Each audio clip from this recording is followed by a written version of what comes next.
Hello friends, চলে এসেছি আজকে আরও একটা নতুন ভিডিও নিয়ে।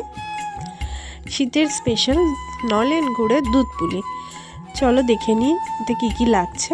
চালের গুঁড়ি, তার সাথে লাগছে নারকেল কোড়া, যেটা নলেন গুড় দিয়ে পাক দেওয়া, এটা পিঠের পুর হিসাবে ব্যবহার করা হবে। এরপর পিঠেটাকে সেপে বানিয়ে নেওয়া হচ্ছে। তারপর বাড়িতে যেটাই আছে একটা ডেচকির মধ্যে গরম জল ফুটতে দেওয়া হয়েছে। তারপর এই জিনিসটা কি অ্যাকচুয়ালি আমি নাম জানি না, তোমরা কারা কারা নাম জানো আমাকে অবশ্যই কমেন্ট করে জানাও, কারণ এটার মধ্যে আমি বরাবর দেখেছি পিঠে হয়, বহুকাল থেকে ছোটোবেলা থেকে এরকমই দেখে আসছি। এরপর পিঠেটা সেদ্ধ হয়ে গেলে আরও একটা কড়াইতে দুধ গরম করতে দেওয়া হয়েছে, সেখানে টকবক করে ফুটলে পিঠেগুলো একে একে দিয়ে দিতে হবে।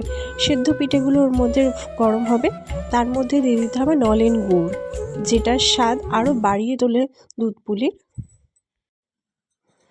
তো দুধটা আরও টকবক করে ফুটছে যাতে গ্রেভির থিকনেসটা আরও ভালো হয়। তো দুধ পুলি রেডি। খুব তাড়াতাড়ি আমি এই লং ভিডিওটা নিয়ে আসছি, তোমরা চ্যানেলটা সাবস্ক্রাইব করে দিও, আর ভিডিওটা যদি ভালো লাগে একটা লাইক